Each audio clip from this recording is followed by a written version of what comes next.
పిసినారి కాకి రాత్రి భోజనాలు. పక్షుల గ్రామంలో చిచ్చుకాకి అంటే అందరికీ తెలుసు. తను పిసినారి పనులకు పేరు మోసింది. చిచ్చుకు డబ్బులంటే ప్రాణం. తన దగ్గర నుండి ఒక్క రూపాయి కూడా ఖర్చవ్వకూడదు. కాని లాభాలు మాత్రం పెద్ద కొండలా రావాలని అనుకునేది. అందుకే ప్రతి విషయంలోనూ నాకు నష్టం వస్తుందేమో అని భయపడేది. ఒకరోజు పగలంతా పొలం పనులు చేసుకుని సాయంత్రం పక్షులంతా ఊరి అరుగుమీద కలుసుకున్నారు. తుని పిచ్చుక, చోటు చిలుక, మహీగ్రద్ద, లూసి పావురం, కుహుబాతు అందరూ అక్కడే ఉన్నారు. పిల్లలేమో బుజ్జి, చిన్ను, బన్ను పక్కన దాగుడు మూతలాడుకుంటున్నారు. అబ్బా, పొలం పనులు చేసి ఇంటికొచ్చి మళ్ళీ ఒకేలాంటి కూరలు తిని తిని పోరు కొడుతుంది. నిజంతని పొలం పనుల కన్నా ఈ ఒకేలాంటి వంటలు తినడమే పెద్ద కష్టంలా ఉంది. రుచి మారాలంటే ఏం చెయ్యాలి? మహీగ్రద్ద ఆలోచిస్తూ, అందరికీ విడివిడిగా వండుకోవడం కన్నా మనం ఒక పని చేద్దాం. ఒకరోజు ఒకరింట్లో అందరం కలిసి వంట చేసుకుని తిందాం. అప్పుడు ఆనందం, రుచి రెండూ దొరుకుతాయి. అబ్బా, ఈ ఆలోచన చాలా బాగుంది మహి. అందరం కలిసి కూర్చుని భోజనం చేస్తే ఎంత సరదాగా ఉంటుందో. సమస్యలన్నీ విడివిడిగానే ఉంటాయి, కాని భోజనం మాత్రం కలిసి చెయ్యాలి. అప్పుడే బంధాలు పెరుగుతాయి. అందరికీ ఆ ఆలోచన బాగా నచ్చింది. కాని చిచ్చుకాకి ముఖం చిన్నపోయింది. తన మనసులో భయం మొదలైంది. చిచ్చుకాకి గొంతు సవరించుకుని, అయితే అసలు ఈ భోజనాలెందుకో? ఎవరింట్లో వాళ్ళు హాయిగా వండుకుని తినొచ్చు కదా. మళ్ళీ ఈ అదనపు ఖర్చు, ఈ ఆరాటం ఎందుకో? వంట చేసి నష్టపోవడం నాకిష్టం లేదు. తుని పిచ్చుక నవ్వుతూ, చిచ్చు, నువ్వు ఎప్పుడూ ఇలాగే ఖర్చు గురించి ఆలోచిస్తూ ఉంటావు కాని సంతోషం గురించి ఆలోచించవు. మనం ఒకరింట్లో తింటే ఆ ఒక్కరికీ కదా ఆ రోజు ఖర్చు, అందరికీ కాదు.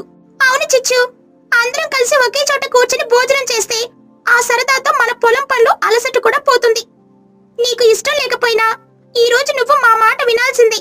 చిచ్చుకాకి ఇష్టం లేకపోయినా అందరూ పట్టుబడడంతో ఒప్పుకుంటుంది. తన ముఖం మాత్రం పగిలిపోయిన కుండలా ఉంది. సరేలే, మీ సంతోషం కోసం నేను ఒప్పుకుంటున్నాను. సరే అయితే వంతులు వేసుకుందాం. ఈ నెలలో 4 ఆదివారాలున్నాయి. మొదటి వారం తుని, 2వ వారం చోటు, 3వ వారం మహి, 4వ వారం చిచ్చు. చిన్నుకాకి పరిగెత్తుకుంటూ వచ్చి, అబ్బో, చిచ్చు అత్త వంతు చివరిగా వచ్చింది. అప్పటి వరకు ఎన్ని రకాల కూరలు తింటామో. అవును చిన్నగా, చిచ్చు అత్త వంట వచ్చినప్పుడు పెద్ద వంట అడగాలి. అప్పుడే రుచి పెరుగుతుంది. చిచ్చుకాకి పిల్లలను కోపంగా చూస్తూ, ఏయ్ పిల్లలు, మీ గొడవ ఆపండి. మీ అల్లరి ఇక్కడ కాదు, ఇంట్లో చూపించండి. అయ్యో చిచ్చు, పిల్లల్నెందుకు తిడుతున్నావు? వాళ్ళు సంతోషంగా ఉన్నారు. మొదటి 3 వారాలు తుని, చోటు, మహి వాళ్ల ఇంట్లో భోజనాలు ఘనంగా జరిగాయి. చిచ్చుకాకి కూడా వెళ్లి కడుపు నిండా తిని వచ్చేది. కాని తన వంతు వచ్చినప్పుడు మాత్రం ఆమెకు కడుపులో అగ్నిపర్వతం పేలినంత భయం వేసింది. చిచ్చుకాకి తనలో తాను, అమ్మా, నా వంతు వచ్చేసింది. వీళ్ళందరికీ భోజనం పెడితే నా సరుకులన్నీ అయిపోతాయి. ఈ నెల పొలం పని చేసి సంపాదించిన డబ్బు మొత్తం ఖర్చయిపోతుంది. నేను పిసినారిని కాదు, కానీ నష్టం రాకూడదు. చిచ్చు, వచ్చే ఆదివారం నీవంతే. ఇప్పుడు మెనూ ఏమిటో చెప్పు. ఏమేం వండుతావు? చిచ్చుకాకి నటిస్తూ, అయ్యో, నాకు పెద్ద సమస్య వచ్చింది కోహో. నాకు రేపు ఉదయాన్నే పక్కూరికి ముఖ్యమైన పనుంది. పొలం పని గురించి కాదు, చాలా ముఖ్యమైన పని. అందుకే నా వంతు ఇంకో వారం వాయిదా వేయండి. తుని పిచ్చుక అనుమానంగా నవ్వుతూ, చిచ్చు, నీకు ముఖ్యమైన పనంటే అది డబ్బు ఖర్చు పెట్టే పని కాదని నా నమ్మకం. నువ్వు కావాలని తప్పించుకోవాలని చూస్తున్నావు. నీ పిసినారి బుద్ధి అందరికీ తెలుసు. లేదు తుని, నేను అబద్ధం చెప్పడం లేదు. నువ్వు నా మీద నమ్మకం పెట్టు. నేను తిరిగొచ్చాక భోజనం పెడతాను. అందరూ చిచ్చు మాట విని, సరేలే చూద్దాం అని చెప్పి వెళ్లిపోయారు. కాని తుని, మహి, చోటు మాత్రం ఈసారి చిచ్చుకి ఒక పాఠం చెప్పాలని గట్టిగా నిర్ణయించుకున్నారు. మరుసటి రోజు ఆదివారం. చిచ్చుకాకి తెల్లవారక ముందే ఊరు వదిలి వెళ్లిపోయింది. చిన్నుకాకిని మాత్రం ఇంట్లో వదిలిపెట్టి వెళ్ళింది. చిన్ను, మీ అమ్మ ఎక్కడికెళ్ళింది? ఎక్కడికో ముఖ్యమైన పని మీద వెళ్ళిందంట. 2 రోజులు పడుతుందంట. తుని పిచ్చుక తల పట్టుకుని, చూసారా వీళ్ళ పిసినారి బుద్ధి. భోజనం ఖర్చు తప్పించుకోవడానికి పక్క ఊరికి పారిపోయింది. ఇది అన్యాయం. చిచ్చు, మనకు అబద్ధం చెప్పింది. మనమందరం కలిసి వేచి ఉందాం. ఈ రోజు రాత్రి భోజనం చిచ్చు ఇంట్లోనే జరగాలి. అవును, మనమందరం మనందరం చిచ్చు ఇంటి దగ్గర కూర్చొనుందాం. తుని పిచ్చుక చెప్పినట్లుగా పక్షులందరూ చిచ్చుకాకి ఇంటి దగ్గర రాత్రి వరకు వేచి ఉన్నారు. చిన్ను, బన్ను, బుచ్చి ఆకలితో అల్లలాడిపోతున్నారు. చిన్ను అన్నయ్య, ఇంకెంతసేపు ఈ పిష్నారట్టి కోసం పరికాపలు పడాలి. నా పొట్టలో కోతులు తప్పుకొట్టున్నాయి. నాకు తెలుసు బుజ్జి, నా పొట్ట కూడా అంతే గోల చేస్తుంది. కానీ మహి అత్తని చూడు, కదలడం లేదు. తుని అత్త కూడా చాలా గట్టిగా ఉంది. చిచ్చు అత్త వస్తే ముందు 10 పులకాలు తినాలి. చోటు చిలుక పిల్లల దగ్గరికొచ్చి, ఏయ్, మీరు గొడవ ఆపండి. చిచ్చుకు మనం పిసినారని అనిపించకూడదు. చిన్ను, నీకు ఆకలిగా ఉంటే కుహు అత్త తెచ్చిన పప్పులు తిను. అవును చిన్ను, ఈ పప్పులు తింటే ఆకలిపోతుంది. చిచ్చు వచ్చాక హాయిగా భోజనం చేద్దాం. మహిగ్రద్ద గట్టిగా నవ్వుతూ, ఈ రోజు చిచ్చు రాకపోతే ఈ రాత్రి మొత్తం ఇక్కడే ఉంటాం. నేను తెల్లవారుజామున వరకు ఇక్కడే ఉంటాను. చీకటి పడింది. చిచ్చుకాకి చాలా దూరం నుండి నక్కి నక్కి తన ఇంటి వైపు వస్తుంది. చుట్టూ చీకటి ఉండడం చూసి ఎవరూ లేరని ధైర్యం తెచ్చుకుంది. చిచ్చుకాకి తనలో తాను, నేను ఎంత తెలివైన దాన్ని, 2 సార్లు తప్పించుకున్నాను. ఇప్పుడు తెల్లవారిపోయేదాకా ఎవ్వరూ రారు. అలా చిచ్చుకాకి తన ఇంటి గేటు దగ్గరికి వచ్చింది. రారా చిచ్చు, నీకోసం ఎంతసేపు వేచి ఉన్నామో తెలుసా? నీ రాత్రి భోజనానికి మేమెంతా సిద్ధంగా ఉన్నాం. చిచ్చుకాకి ఒక్కసారిగా షాక్ అయింది. తన గుండె బాదం పప్పులా గట్టిగా కొట్టుకోవడం మొదలైంది. చిచ్చుకాకి కంగారుగా, అయ్యో, మీరంతా ఇక్కడే ఉన్నారా? నాకు పని పూర్తవ్వలేదు, అందుకే వచ్చాను. మీరు వెళ్ళి పడుకోండి, రేపు చూద్దాం. లేదు చిచ్చు, ఈ రోజు రాత్రి భోజనం నీ ఇంట్లోనే జరగాలి. పొలం పని కన్నా స్నేహం ముఖ్యమని నువ్వు తెలుసుకోవాలి. చిచ్చు, నువ్వు మాతో కలిసి వంట చేయాలి, లేదంటే మేము ఈ రాత్రి మొత్తం నీ ఇంట్లోనే ఉంటాం. చిచ్చుకాకి నిస్సత్తువుగా, సరేలే, నన్ను క్షమించండి. నేను పిసనారిని కాదు, కానీ నా డబ్బులు నష్టమవుతాయని భయపడ్డాను. భోజనం సిద్ధం చేద్దాం, పదండి. సరే చిచ్చు, మనమందరం కలిసి వంట చేద్దాం. నువ్వేం భయపడకు, మేమంతా నీకు సాయం చేస్తాం. కుహు, నువ్వు బియ్యం కడుగు. మహి, నువ్వు కూరగాయలు కొయ్. చిన్ను, బన్ను, మీరు ఆకుకూరలు శుభ్రం చేయండి. బుజ్జి పిచ్చుక ఆనందంతో, నేను నీరు తీసుకొస్తాను, అప్పుడే వంట తొందరగా అవుతుంది. చిచ్చుకాకి ఇంట్లో తగినంత సరుకులు లేకపోవడంతో తుని, మహి, చోటు వాళ్ల ఇంటి నుండి బియ్యం, పప్పులు, కూరగాయలు తీసుకొచ్చారు. చిచ్చు మాత్రం దీనంగా చూస్తూ నిలబడింది.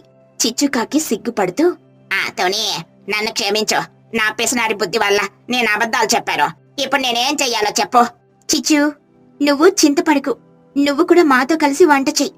సంతోషాన్ని పంచితే అది పెరుగుతుంది. డబ్బు గురించి ఆలోచించకు. చిచ్చు అత్త చేత్తు వంట చేపించు, అప్పుడే రుచి పెరుగుతుంది. అందరి ఉత్సాహం చిచ్చుకి ఆనందాన్నిచ్చింది. తను పిసినారితనం వదిలి అందరితో కలిసి వంట చేయడం మొదలుపెట్టింది. వంటలు సిద్ధమయ్యాయి. అందరూ కలిసి రాత్రి భోజనం చేశారు.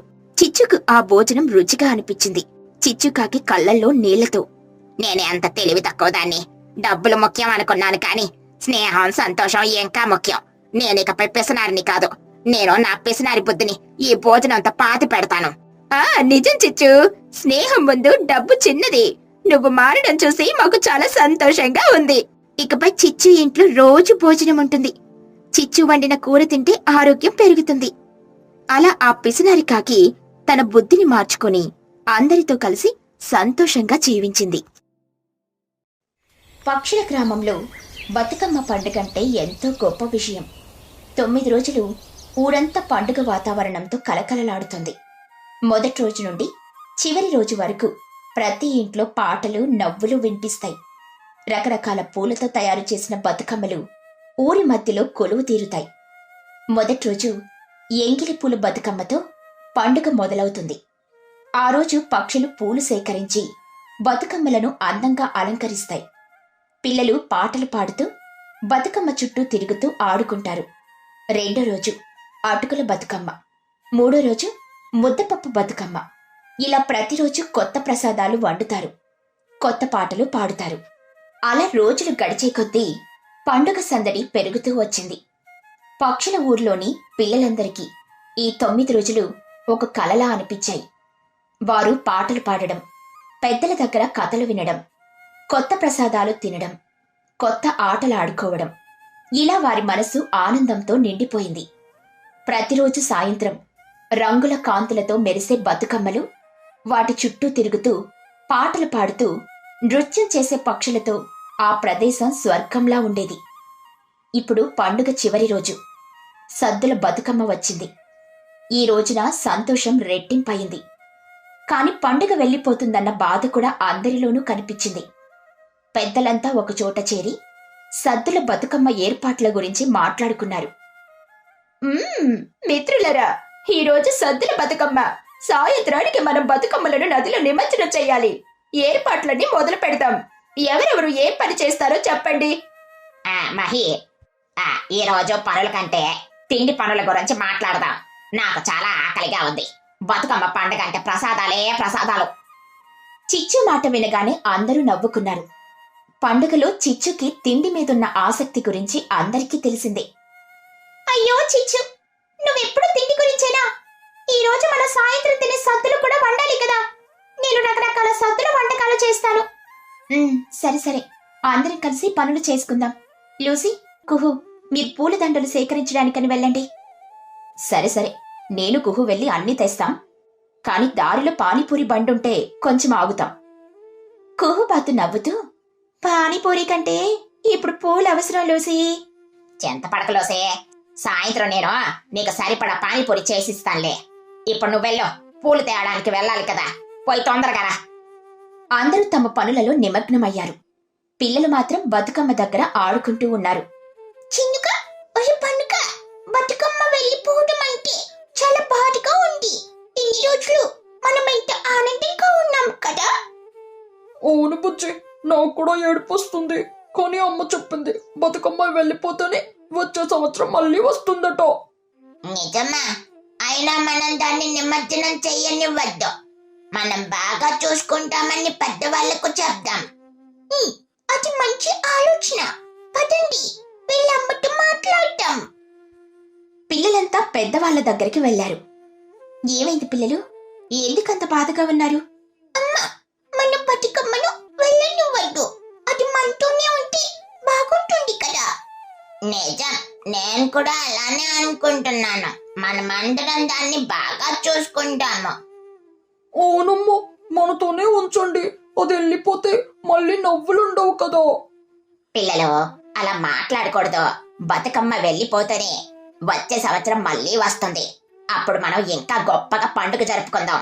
ఇంకా ఎన్ని రోజులు తిన్న ప్రసాదాలు మర్చిపోయావా? ప్రసాదాలు బాగున్నాయి, కానీ బతుకమ్మ వెళ్ళిపోతే మనసుకు బాధగా ఉంది కదా.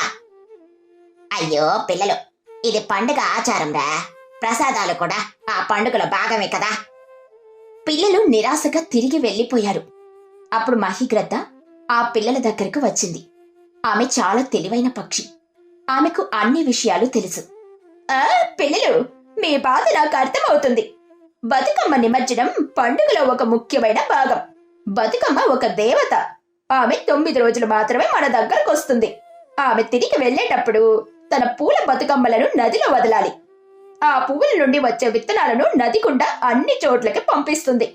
ఆ విత్తనాలు మళ్లీ భూమిలో పడి వచ్చే సంవత్సరం కొత్త పూలుగా వికసించి మళ్లీ బతుకమ్మను పిలుస్తాయి. అందుకే బతుకమ్మను మనం సాగనంపాలి. అప్పుడే ఆమె వచ్చే సంవత్సరం మళ్లీ తిరిగొచ్చి మన జీవితాలను పూలతో నింపుతుంది. నిజమా మహియాట? బతుకమ్మ తిరిగొస్తుందా? ఖచ్చితంగా. అందుకే మనం బాధపడకుండా సంతోషంగా సాగనంపాలి. పిల్లలందరికీ ఆ మాటలు నచ్చాయి. వారికి పండుగ గురించి ఒక కొత్త విషయం తెలిసింది. నిమజ్జనం అంటే బాధపడడం కాదు, అది వచ్చే సంవత్సరం పండుగకు ఆహ్వానమని వారికి అర్థమైంది. వారి బాధ పోయి సంతోషం వచ్చింది. మరోవైపు లూసీ పావురం మరియు కుహుబాతు మాయా పూల తోట వైపు వెళ్లారు. ఆ తోటలో బతుకమ్మ కోసం అద్భుతమైన రంగుల పూలు పూస్తాయి. కుహు, ఈ పూల తోట చాలా అందంగా ఉంది. ఎంత మంచి వాసన. అవును లూసీ, కానీ మనం చాలా తొందరగా పూలను సేకరించాలి. సాయంత్రానికి చీకటి పడుతుంది. వారు కలిసి అనేక రకాల పూలను సేకరించారు. ఆ సమయంలో చిచ్చుకాకి, చోటు చిలుక మరియు తుని పిచ్చుక కలిసి వంటశాలలో ప్రసాదాలు వండడంలో నిమగ్నమయ్యారు. అబ్బా, ఈసారి నా చేతి వంట భలే రుచిగా ఉంది. నేను కలుషితం చేయలేదు. చిచ్చు, నువ్వెప్పుడైనా అలా మాట్లాడతావా? నాకు భయంగా ఉంది. అయ్యో చోట, నేను అలా చేయలేదు, నన్ను నమ్మో. చోటు రకరకాల సద్దులను తయారు చేసింది. పెసరు సద్దు, పాల సద్దు, నువ్వుల సద్దు, శనగ సద్దు మరియు కంది సద్దులు. వాటి సువాసన ఊరంతా వ్యాపించింది.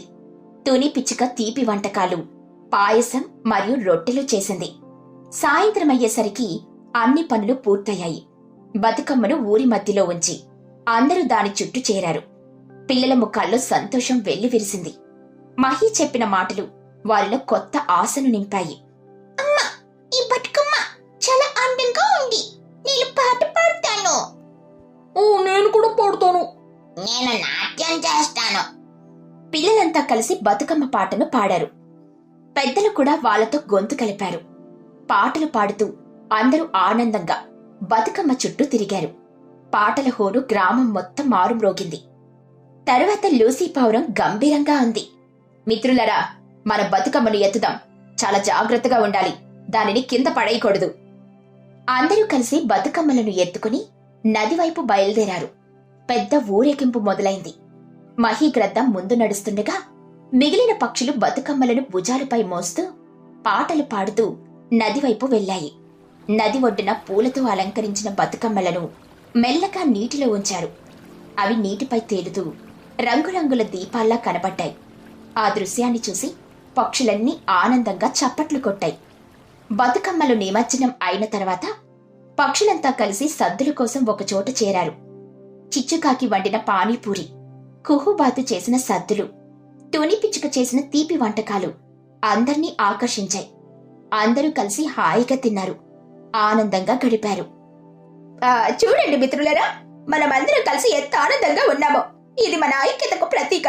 మనమందరం ఒకరికొకరు సాయం చేసుకుంటే ఏ పండుగైనా గొప్పగా ఉంటుంది. నిజమే, ఈ బతుకమ్మ పండుగ నాకు చాలా ఇష్టం. నేను మళ్ళీ పానీపూరి అమ్ముతాను. అందరూ వచ్చి తినండి. అందరూ నవ్వుకున్నారు. ఆ 9 రోజులు ఊరు మొత్తం ఆనందంతో వెలిగిపోయింది. పక్షుల ఊరిలో బతుకమ్మ సంబరాలు ఎంతో గొప్పగా జరిగేవి. ఆ తర్వాత పక్షుల ఊరు మళ్లీ తన సాధారణ జీవితాన్ని కొనసాగించింది. కాని ప్రతి పక్షి మనసులో బతుకమ్మ పండుగ జ్ఞాపకాలు ఎప్పటికీ నిలిచిపోయాయి. చిన్ని పక్షులు పండుగ జ్ఞాపకాలను గుర్తు చేసుకుంటూ ఆడుకున్నాయి. పెద్ద పక్షులు తమ పనులలో నిమగ్నమయ్యాయి. కాని ప్రతి పక్షి మనసులో ఆ ఆనందం, ఆ ఐక్యత, ఆ స్నేహం నిలిచిపోయాయి. పక్షుల ఊరు ఎల్లప్పుడూ సంతోషంగా ఉంటుంది. కాని పండుగలు వచ్చినప్పుడు ఆ సంతోషం రెట్టింపవుతుంది. ఈ పండుగ ప్రతి పక్షికి ఐక్యత, స్నేహం మరియు ప్రేమ గురించి బోధించింది. వచ్చే సంవత్సరం బతుకమ్మ కోసం పక్షులన్నీ ఆతృతగా ఎదురుచూస్తున్నాయి.